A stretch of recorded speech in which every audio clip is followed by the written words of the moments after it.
Hey nerds, Farmer Jesse here. Welcome to Growers Daily, your daily dose of ecological farming insight. It is Wednesday, September the 24th, 2025, and today we're talking about corn stalks with 5 years and what the heck that means, what resellers do and don't bring to local markets, and we will peer into October and see what the next month holds. So let's do it. That should be fun. I can't wait to peer into October.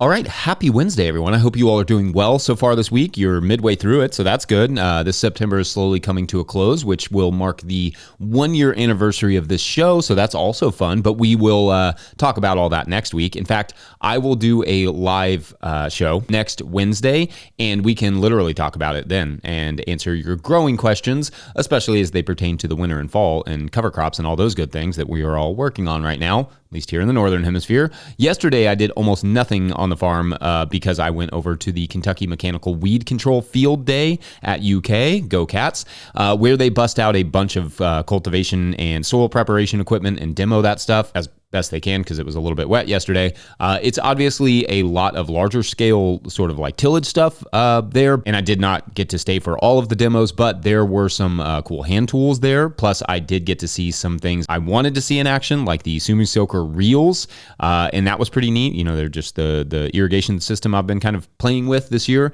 I'm definitely going to work more Sumi Soaker stuff into the farm next year because it has a lot of potential for our particular situation, and I'll talk more about what I've learned about this irrigation system soon, probably next week. Plus, I got to hang out with some friends yesterday, and I hadn't seen in a while there at that conference, and we talked equipment and soccer, as it should be.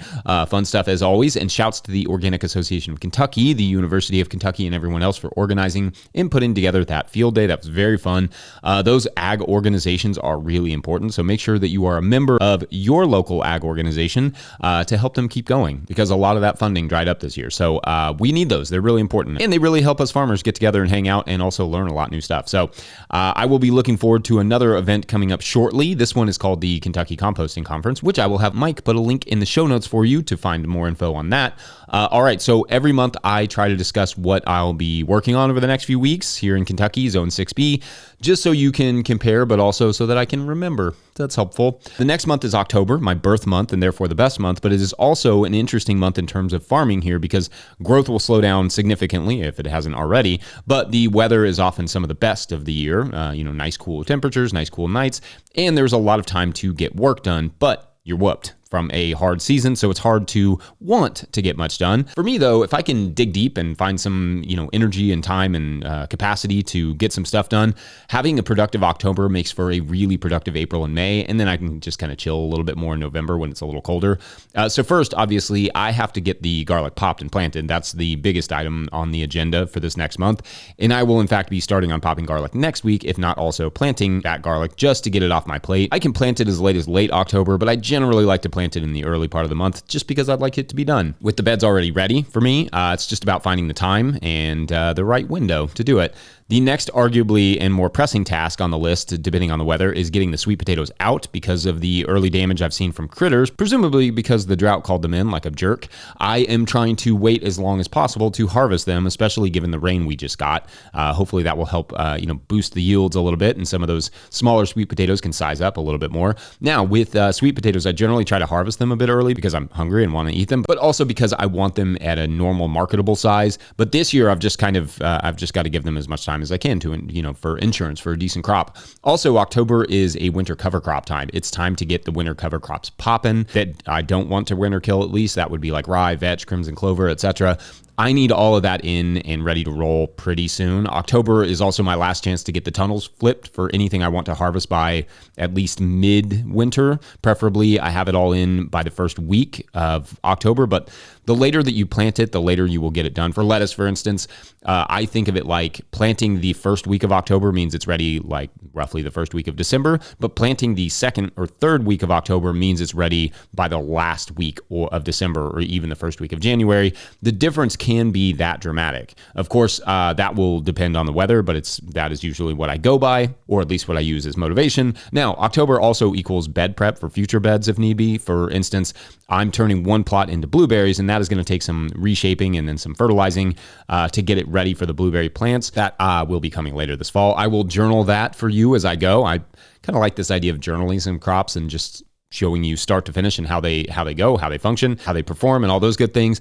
Then it's about cleaning up. October is at least cleaning up what I can without overdoing it, because I have the entire 120-day month of November to take care of most of that. Anyway, what does your October look like? Let us know, or even show us in one of your 20-second farm video clips that you can send to farmermike@notillgrowers.com.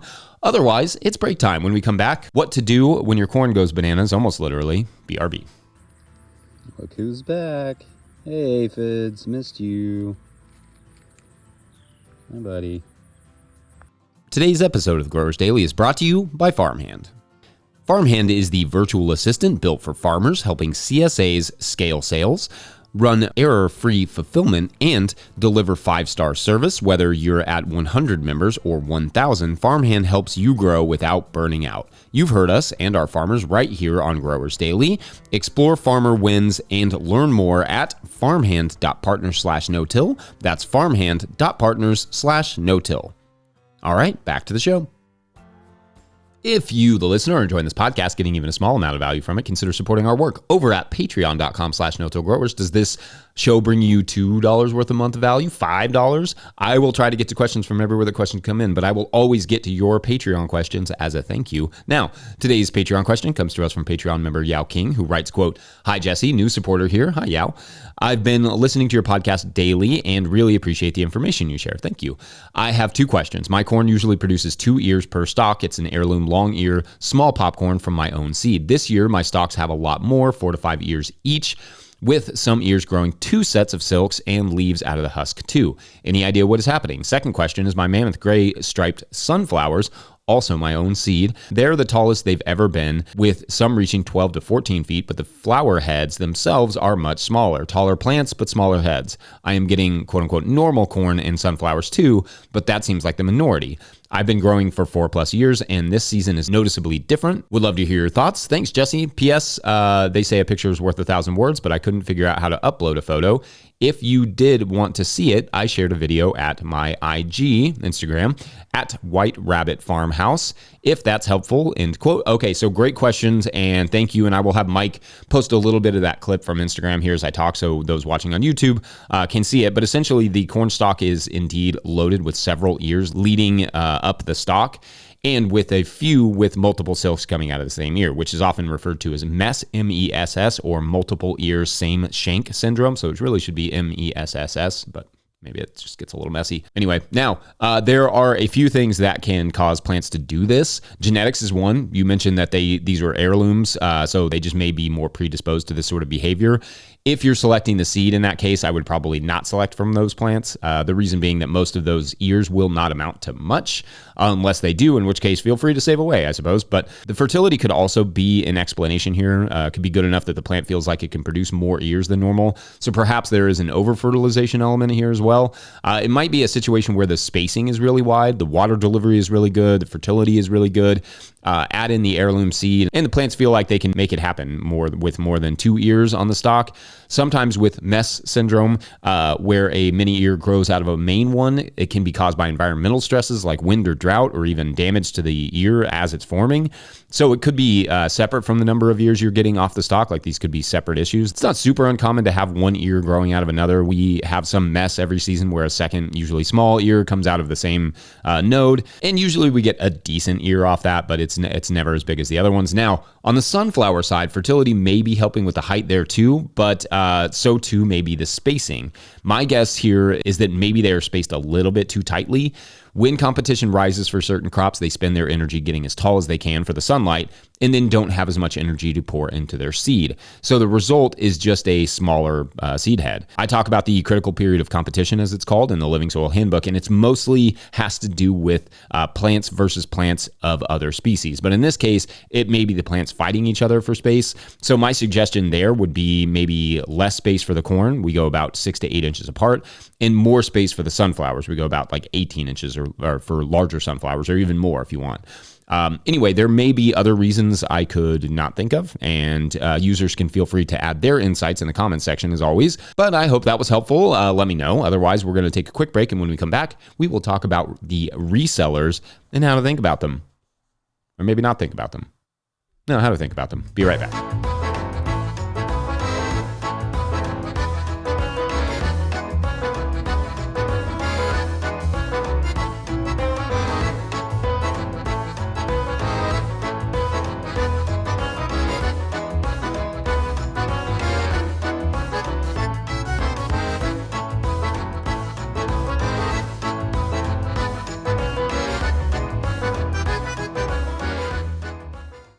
Farmer Claire Coleman here from the Winter Growers Podcast. Did you know that I also founded Real Farmer Care, a nonprofit that supports farmer well-being?